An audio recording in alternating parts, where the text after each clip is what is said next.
Mackenzie Johnston with Cattle News Central, bringing you your May 3rd cattle industry headlines. Brought to you by Protein Processing Services.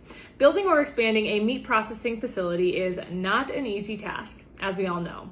Seeing a need arise from the impact COVID had on the food supply chain, a group of industry experts combined their talents to support producers wanting to expand into custom meat processing. This team is skilled in every part of the process, from the startup and expansion of processing facilities to the feasibility study and site location to state-of-the-art equipment and quality construction. If you'd like more information, go ahead and visit www.proteinprocessingservices.com. We are also sponsored by 4T Ag Insurance, your go-to contractor for ag insurance. The folks at 4T Ag are dedicated to providing you with insight, information, and alternative risk solutions that are custom fit to your business and personal needs. They have both crop and drought insurance, and they also offer LRPs for both fed and feeder cattle.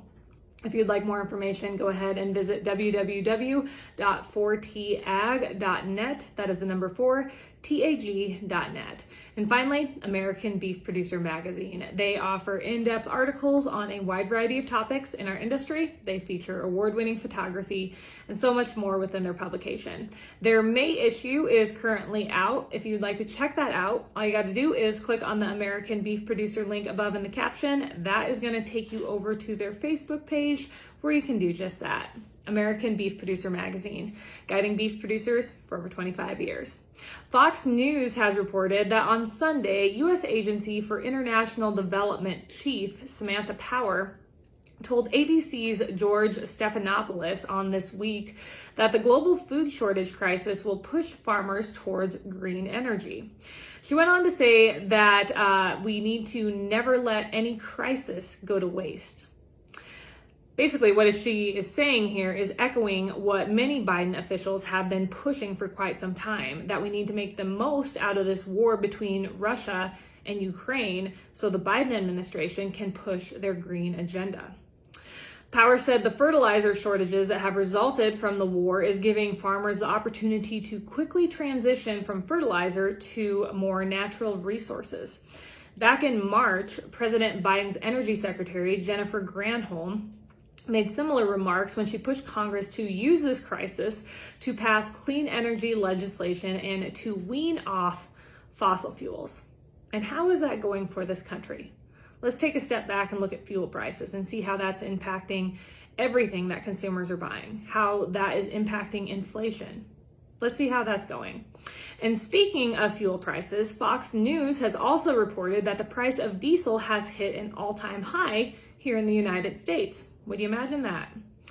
On Sunday, the average price of a gallon of diesel hit $5.30. That is up 4.3% just in 1 week. And that is double what we were paying last year at this time for a gallon of diesel.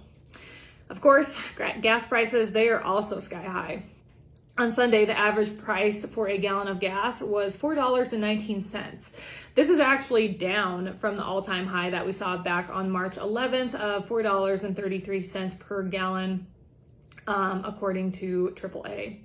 From groceries to shoes to electronics, the high cost of diesel is being passed on to consumers. So consumers aren't only having to sell their souls at the pump when they fuel up, they're also having to take out a loan when they buy groceries because fuel prices are increasing the price of everything across the board, absolutely everything. This administration is going to die on that hill of green energy. And while they're doing it, they are going to drive this country into the ground. And they are doing it faster than I think anyone could have ever imagined. This update is also sponsored by Ag Risk Advisors. They provide risk management programs to livestock producers all across the West. Whether you are concerned about price or weather risk, Ag Risk Advisors, they are here to help. With current day market fluctuations, you and I both know there is nothing more important than locking in a price floor on your cattle. So if you would like to learn more about an LRP, be sure to reach out to an advisor today. Meeting Place has reported that research from the USDA's National Ag Statistics Service, also known as NASS, has found that gross incomes for both cattle and hog producers were up double digits from 2020 to 2021. For cattle and calves, cash receipts for marketings were up 16% from 2020, were up 16% in 2021 compared to 2020, rising from $63.1 billion to $72.9 billion. Furthermore, cattle and calf marketings increased 4% to 61.4 billion pounds. Hog producers also saw an increase in profits from 2020 to 2021. Cash receipts for hogs and pigs increased a whopping 46% year over year to $28 billion. So in response to this USDA report, the North American Meat Institute issued a press release explaining that this report, it clears up misconceptions about the state of our cattle markets, referring to the 16% increase in profits that cattle producers saw from 2020 to 2021. Prices are improving for cattle producers due to supply and demand reflecting the cyclical nature of cattle production, said Julie Anna Potts.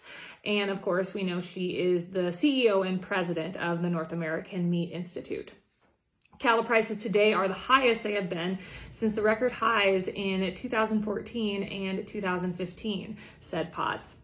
The USDA report also broke down cattle revenue by state, which showed that many states' producers saw increases higher than the nationwide average of 16%. So, for example, here in Nebraska, producers' earnings grew 18% in between 2020 and 2021. Up in Montana, it was 22%, Kansas 18%, Kentucky 21%, North Dakota 28%, and South Dakota 26%. The Midwest Center for Investigating Reporting has reported that according to USDA data, foreign investment in U.S. cropland has almost tripled in the last decade. Total cropland controlled by foreign interests in 2020 was 10.9 million acres, up from 4.1 million acres back in 2010. But it's not just cropland that foreign investors are going after. They own or lease almost 37.6 million acres of ag land, and that includes forests and pasture land. That is an area slightly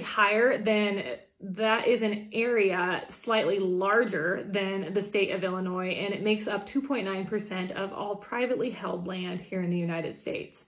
In states like Nebraska, Montana, and Colorado, foreign investors own more than 500,000 acres.